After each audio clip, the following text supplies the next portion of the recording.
Hey everyone, this is what we're going to be doing today in Funky Acoustic Lesson 2.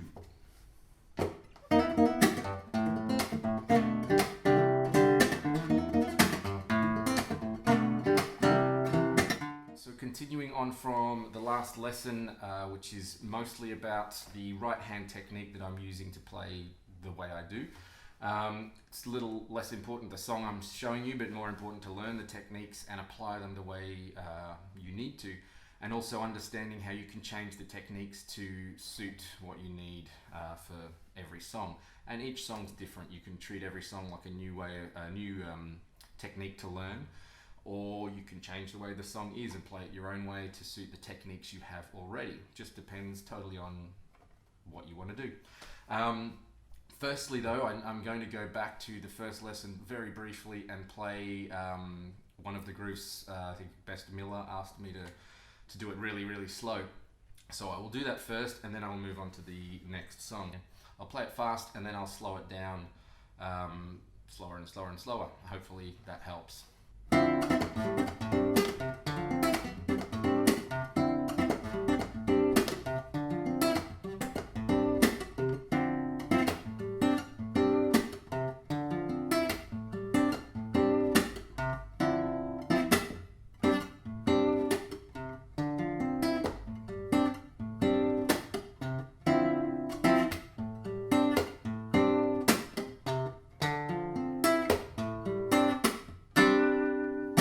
If you listen to where this sound comes in, I'm generally, I don't know if it's every song, but if I'm going to keep that snare sound, I'm either using this or that technique depending on what I'm trying to play.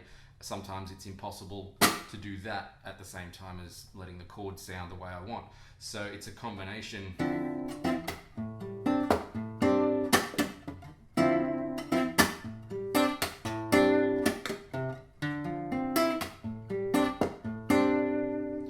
Okay, so I'm hoping that helps. If not, send me another message and I don't know what I'll do, but I'll do something. Okay, moving on. So this other song, it's applying the same sort of techniques. Maybe there's a new one in there, I'm not sure yet, we'll find out. And what we're going to do is a George Benson song, super cheesy, but I love George Benson, and it's Gimme the Night. Generally the rhythm of this song is kind of like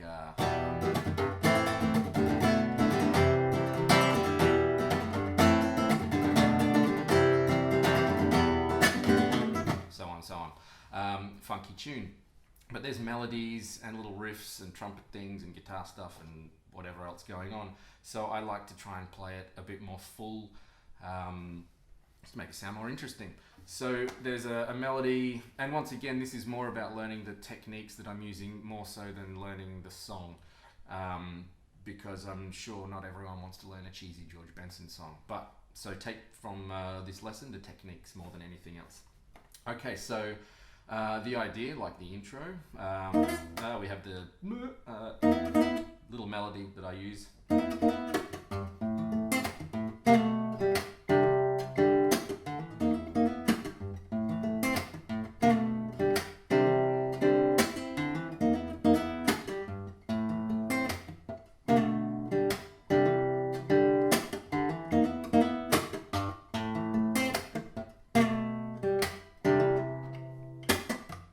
The important thing, the slower you go, you still really need to focus on the tempo. Down, down, get down, down, down, get down, down, get down, get down, bow, bow, bow, bow, bow, get down, down, down, get. Very important not to lose the rhythm in between the notes just because you're slowing it down. So also have a listen. Whenever I have the chords sounding out, and maybe I have a bass drum or a snare, but in between, like I mentioned, I think before, there's these little sounds that I use to fill in the rhythm. It's like a percussive sound, just to keep the motion of the groove going. So if we break it down, try and focus more on what I'm playing in between the chords, so the percussion or rhythmical stuff. Okay.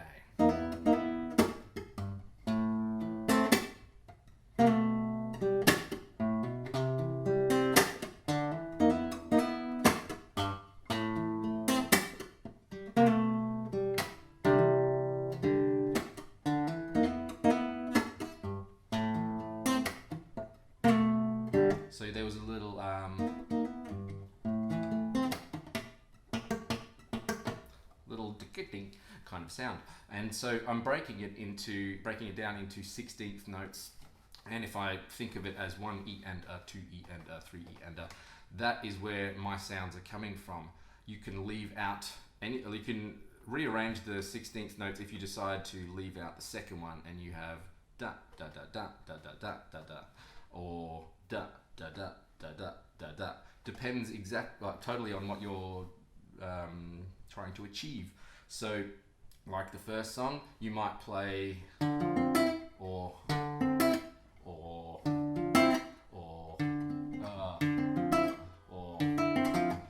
doesn't matter. The order does not matter. It depends on what you're wanting to do with every song. So training this hand to move 1, 2, 3, 4, or 1 E and a, or 1 2 d or d d d d. Totally depends on you, the melody of the song, the harmony, everything. So once again, take these techniques and try and figure out how to change them around. So for instance, let's have a quick look. I'll get back to the song in a second. Have a quick look at right hand. If we do 1 E and a, 2 E and a. So to fill out the sound, 1 E and a, slap. What I'm doing, 1 E and a, that's just the first group of 4/16ths. Simple, bang, bang, bang, bang, straight up the arpeggio. The second part, slap, and then pluck with the finger, pluck with the thumb, pluck with the finger. You can change that around. You can end slap, pluck with thumb, finger, thumb. It will depend on what you're trying to play after, because if you need your thumb directly after that, it's a bit difficult to do thumb, thumb, 2 16th notes in a row. It's possible, but it's difficult. It just takes practice. So you can practice that particular idea. I'll play it for you so you can understand the concept.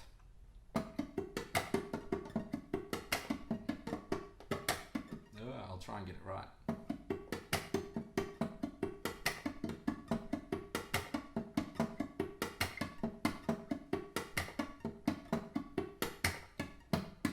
And you can put them anywhere. You don't have to stick with these arpeggios going in all the adjacent strings. You can have bass note low and then the arpeggio high. You can change the order. You can do change it all up. Try and think outside of the lessons that I give. Try and turn everything I tell you into 10 other things or 20 other things and get more out of it. Exploring is the key. So back to this song. I play when the singer is singing, I'm playing it a bit more like this. No, hang on, I'll try again.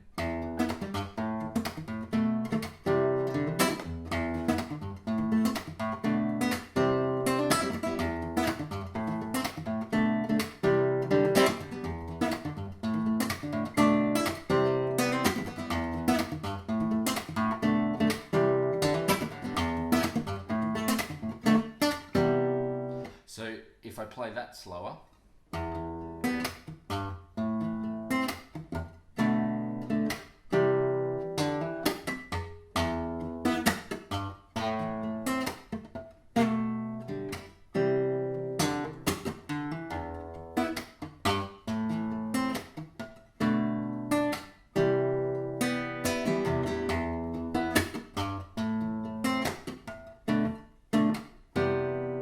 so I've changed it up a bit, given a few variations. One reason is because I play these things differently all the time. I generally have a rough idea of the groove, but when I'm playing live, I change it up. I'm thinking rhythmically at the same time. In my head, I'm thinking, so